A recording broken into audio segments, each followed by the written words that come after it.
Hi, everybody, and welcome to the DRF Breeding Report. I'm Dan Illman, joined via telephone by Nicole Russo. She is in Timonium, Maryland this week, covering the Fasig-Tipton Mid-Atlantic 2-year-olds in training sale. A lot of big news there. We're going to review that sale in next week's edition of the DRF Breeding Report. But right now, we have to talk about the big news in thoroughbred racing, Nicole, and that's cloud computing. As we see in the Preakness, a very sharp performance, a great trip and ride to run down an extremely game 2-year-old champion in Classic Empire.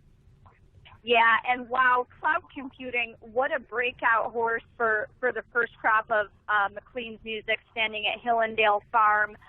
He, of course, won his only start going 6 furlongs with that high Beyer speed figure. Had a world of potential that we never really got to see what he could do. He's the son of Distorted Humor, who's the sire of a pair of classic winners in Funnyside and Drosselmeyer, and the male line grandsire of another and All Have Another. So this first-year sire, the latest from his line, doing well in the Classic.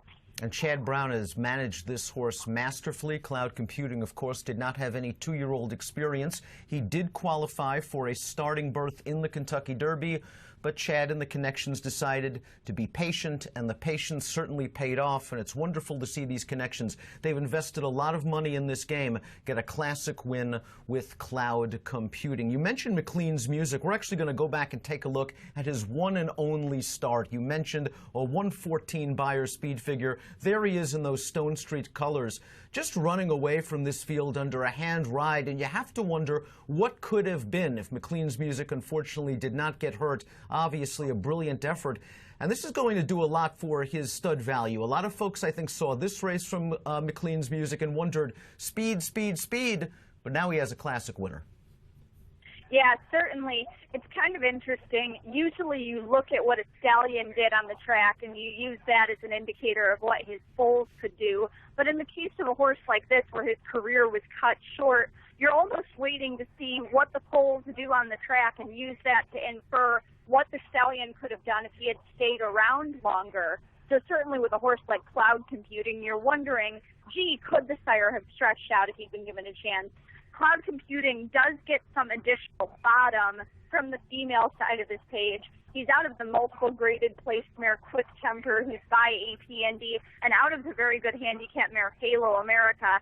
So that could be where that ability is coming from as well. I agree. McLean's Music, as Nicole mentioned, stands at Hillendale for an $8,500 stud fee in 2017. Expect that to go up thanks to Cloud Computing's win in the Preakness. You mentioned Quick Temper, grade 2 placed going long, but also grade 3 placed at 1.25 miles. And you mentioned that AP Indy Blood, really adding a lot of stamina. And boy, Halo America was a really nice horse, a millionaire. She won the Apple Blossom. She ended her career with a 114 Beyer in the Apple Blossom, beating Breeders' Cup winner Jewel Princess. And then she came back to win and defeat Breeders' Cup Distaff winner Escena. So beating Breeders' Cup Distaff winners in back-to-back starts. Halo America bringing a lot of class and distance ability. And also in this pedigree, the dam's a half-sister to a very fast horse, Marino Marini, who was grade 1 place sprinting and also earned a 111 Beyer. So a lot of class, a lot of speed, a lot of stamina, and it all added up for Cloud Computing in the Preakness. Yeah, just a classy page underneath there. And, you know, again, McLean's Music, really excited to see what he can do going forward here. And it's so far been the young stallions dominating this year's Triple Crown Series. Bodemeister, the sire of Always Dreaming. McLean's Music, the sire of Cloud Computing. It doesn't appear we'll see Always Dreaming or Cloud Computing in the Belmont Stakes. Classic Empire, the Preakness runner-up, likely to go off the favorite, but it should be a big and competitive field. And Nicole and I will discuss the Belmont at great length over the next few weeks right here on the DRF Breeding Report. You can follow Nicole at DRF Russo, and for all the latest pedigree news and tidbits, follow at DRF Breeding on Twitter. We'll see you next week on the DRF Breeding Report with the review of the Fasig-Tipton Mid-Atlantic 2-year-olds in training sale.